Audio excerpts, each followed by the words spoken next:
of William Morgan in the 1820s. Over the next 20 years, the Freemasons reinvented themselves as a large but low-profile charitable organization. Masons no longer boast about how powerful they are. They no longer talk about how God created their fraternity.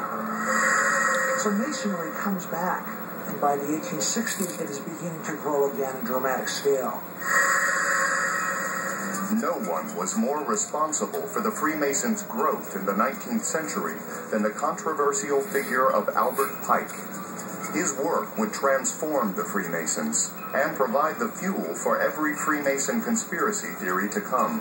Pike made a tremendous contribution to Freemasonry, but also Albert Pike as a person is one of the most controversial, Freemasons. Pike's work would bring charges of racism, Satanism, and charges that a hidden cabal of leaders inside the society secretly directed a Freemason conspiracy to rule America. He was 300 pounds, he was over 6 feet tall, and he looked for all the world like Merlin the magician. He was a Renaissance man in his knowledge and interests. One of the main things that he accomplished was rewriting the rituals. The rituals, those allegorical stories that teach the ethical and moral lessons. And he wrote this incredible volume, Morals and Dogma, and he just went to town with all of the lore of ancient religion, philosophy, and esoteric things of all kinds. You might mention Druids or Gnostics or whatever, as well as very Christian themes, very classical themes. Pike combined ancient religions, astrology, myths, and legends to create an elaborate new set of 33 Masonic initiations. The conspiracy theories claim that these 33 strange ceremonies and degrees hold the key to understanding the truth about the Freemasons. It's a philosophical system which teaches moral instruction. We have the Lodge of Perfection, which is the first 14 degrees, the Chapter of Rose Croix, the Council of Kadosh, and the Consistory of Masters of the Royal Secret. Conspiracy theorists charge that these higher degrees are taught the true nature of the Freemason conspiracy, and that this truth is hidden from ordinary Masons. They point to Pike's own words, which seem to teach the art of deception. The first 3 degrees are of the outer court of the temple. Part of the symbols are displayed there to the initiate, but he is intentionally misled by false interpretations. Their true explication is reserved for the adepts, the princes of Masonry. The notion that the higher degrees conceal information from the lower degrees is actually taken out of context. The statement occurs in Morals and Dogma in the chapter on the Knights Kadosh, which is the ritual that reenacts the Knight Templar legend. The Knights Templar were the medieval monks that fought in the Crusades that were destroyed by Pope Clement V and King Philip the Fair of France. Now, Pike taught that degree should warn us about the abuses of power. He saw Pope Clement V and Philip the Fair as potential dangers to mankind and believed the early Masons veiled the meaning in allegories in the lower degrees to keep their ceremonies secret. Pike, who had been a Confederate brigadier general in the Civil War, is also the source of another Freemason mystery, the question of his supposed relationship with the Ku Klux Klan. I've read that he supposedly wrote the rituals of the KKK. This is simply not true. I've looked through our entire collection of manuscripts of original writings by Pike, his personal correspondence from the period of the Civil War on up to the time that he died. There's not a single reference to the KKK. There's no evidence that Pike was ever a member, much less that he wrote the rituals. In an 1868 newspaper editorial, Pike did write that nothing much would come of the Klan, as it was poorly organized. He argued instead for a different secret society.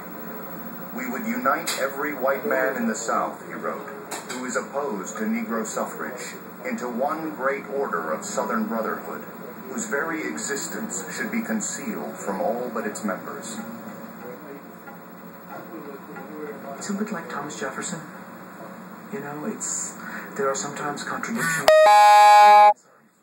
And he's a great founding father, main drafter of the Declaration of Independence. Yet he's attitude towards slavery, you know, and what he did privately. I mean, how can you have these two people be the same? Well, they are.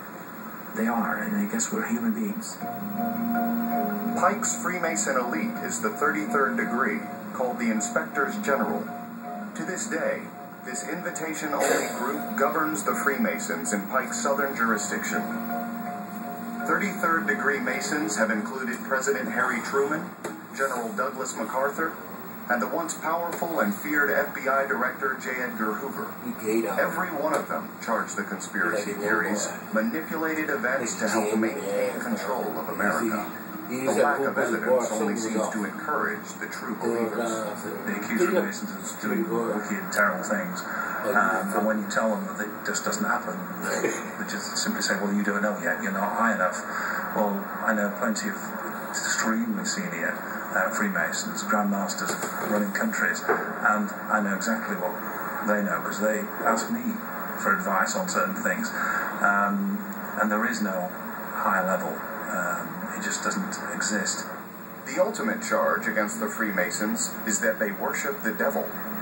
The accusation seems to stem from a single paragraph in Pike's 861-page book, Morals and Dogma.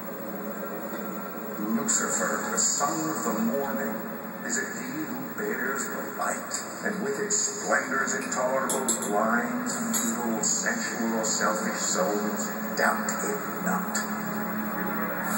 The morning star is the planet Venus. In Latin, it's called Lucifer, which means literally light bearer, because it rises just before the sun comes. And so it is the bringer of the light. And what he meant is that it heralds the dawn and brings light to mankind.